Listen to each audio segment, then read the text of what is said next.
Greetings. I hope everybody's doing okay. Now this is a quick one tugenda kulawonyo. Nze nagambye the cigarette man sigenda mujjako kigere. Taginga Salimu Salomo tyako ki. Fe wano byetwogera tetuvuma, twogera mazima. Ebintu bye tumugamba ne bye tugamba buno buvubuka bulumonde. Bumafuta bwe yalese, bwe yatuteggulu. Birimu archives zaabwe, birimu archives za gwanga. This is public information. Vuga video gwe. Let the info flow. Nabagambi Uganda since njavu. Omuzungu agenda okuta Uganda. Yali amaze okumapinga buli awali ekyobugagga. Kyalo ku kyalo, muluka ku muluka, district ku district. Buli kitundu yali amanyi kyabugagga kyekiriwo na butya bwagenda okukye exploitinga. Abazungu bano kyali kyabazimbisa Uganda Railway. Egali y'omukka, oluguudo lw'eggali y'omukka luwali lwa making sure nti be exploiting eggwanga border to border. So mapping ebyobugagga byonna bye baaleka bwe baali bamaze okukola bamuleke Uganda. Bano ba Museveni bagenda okuwamba nga buli kitundu bamanye ekyobugagga ekirimu. Tambuza video tusimbudde. Abantu be Sukulu mu Tororo district, abantu be Napak in Moroto, n'abantu be Torul mu Kotido district. Mwine ekyobugagga ekyazuulibwa mu mwaka gwa 1953. Ebitundu byenjogeddeko kiteeberezebwa nti byonna obigatta. Ekyobugagga kino kiweza about 25 million tons. Ekyobugagga kino bakiyita carbonatite. Kino kikozesebwa nga bamaze okukikungunda. Kikozesebwa mu high tech applications. Bano bankola TV, nkola masimu ne mu mirongooti. So ebitundu byembagambye mwine ekyobugagga ekyo era bana abasajja bakisombola, bakisima okuyita mu bimotoka magulu 10 n'ebirala. Ezimu ku products zino ebyobugagga eby'omu ttaka babitwalanga ttaka, erimu ku byo babitwalanga mayinja oba njazi. So muli bagagga mu bitundu byendi mu kubamenyera. Bana abasajja obugagga bw'ebitundu byammwe babweza bokka na bokka. Wuliriza, omuntu aliranye Lake George o Lake George Bensons, abantu abava Tororo, abantu abava Moroto, mwine ekyobugagga ekyazuulibwa still mu mwaka gwa 1953. Abantu abaliranye Hima Muhocha limestone deposit, kiteeberezebwa nti wano wokka waliwo about 18 to 20 million tons of ekyobugagga kye bayita limestone, nga kyekikola seminti. Mwe muva seminti. Seminti yekasi yava muvamu n'ebirala. Naye seminti gwolaba e Uganda awo naddala bannaffe abahima gwe bakola. Ekyobugagga kino kitudde mu bitundu okulirana Lake George Bensons, Tororo ne Moroto kyazuulibwa 1953.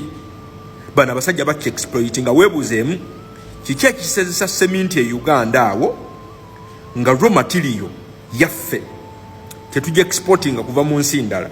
Weebuuzeemu ani afunamu? Companies abaani tebakusiruwaza, tetuli baavu, Uganda nsingagga. Ekyobugagga ekirala ekiri mu bitundu bino wammanga wuliriza bulungi okulira na Mountain Moroto town, Karamojja, Moyo ne Tororo waliwo ekyobugagga kye baazuula mu 1953 still. Ekyobugagga kino bakiyita Mabo ali mu kitundu kino. Bano bankola tails. Muvaamuko ekirungo ekiyambako paint okwotinga mu Mabo. So mu bitundu byenkugambye okulira na Mountain Moroto, naddala okulira na Mountain Moroto waliwo kye bayita Pink Mabo. Gwe weebuuzeemu company eya Goodwill ekola tails e Uganda yani ani nnyiniyo. Bw'onoonoonyereza raw material gwe bakozesa ebintu bino, seminti, mabaati, olowooza bivaawa? Biva mu bitundu byammwe ne babikomezaawo ng'ate babiseera ng'oyinza olowooza babisubudde Kenya. Uganda nsingagga, tebakusiruwaza.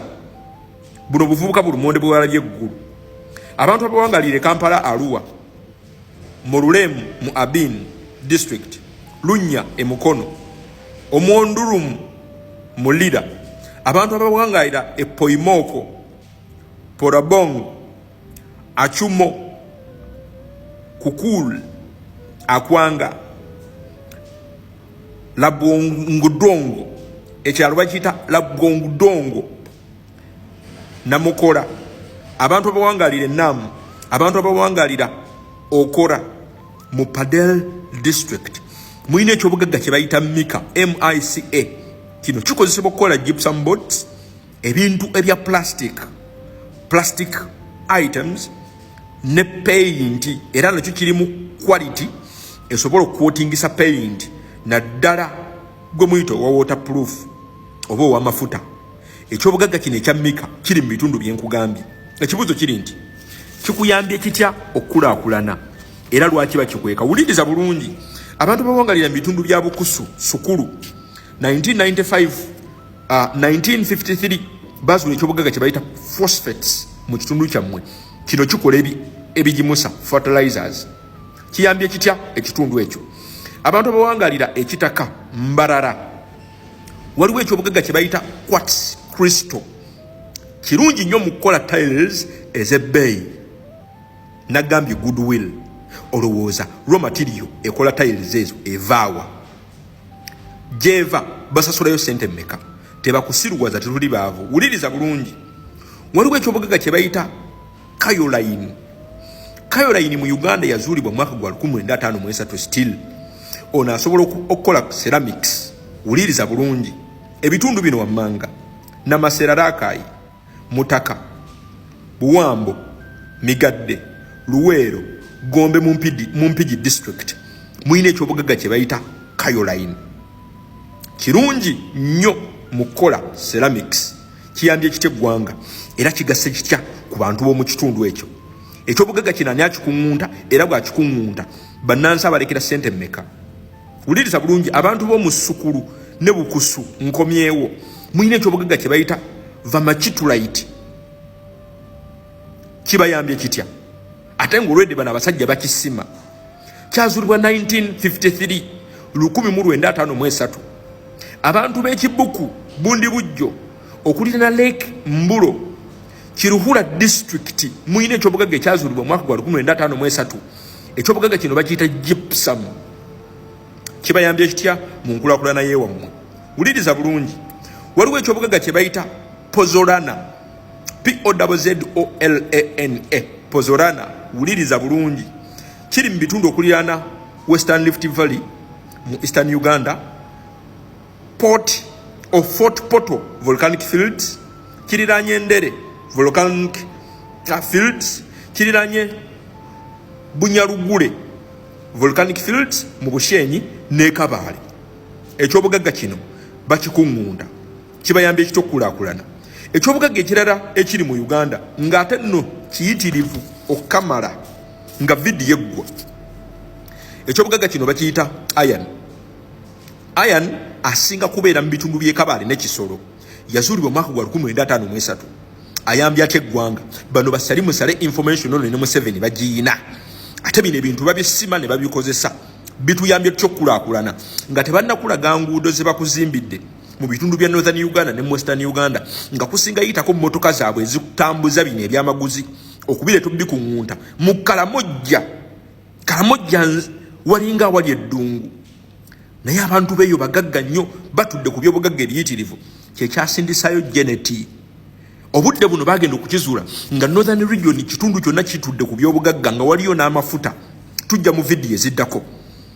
Baakiraba nga balina okusindikayo salimusale. Kati bakuwaddeeko ku bufactory obutonotono. Oli wano osinika amannyo. Abantu ba Northern Uganda temuyina yadde okuseka. Mutudde ku byobugagga ebiyitirivu babisombola ne babitwala simply because temuyina kyemumanyi. Vidiyo eggwa bweti. 2026 londa bwoti. Owa Northern Uganda londa bwoti. Owa Western Uganda londa bwoti. Owa Central ne Eastern londa bwoti. Bw'ono omala okulonda bwoti ogenda kutegeera ani abadde abba ebyobugagga by'omu kifo kyo na bukya bwe yeegaggawazza.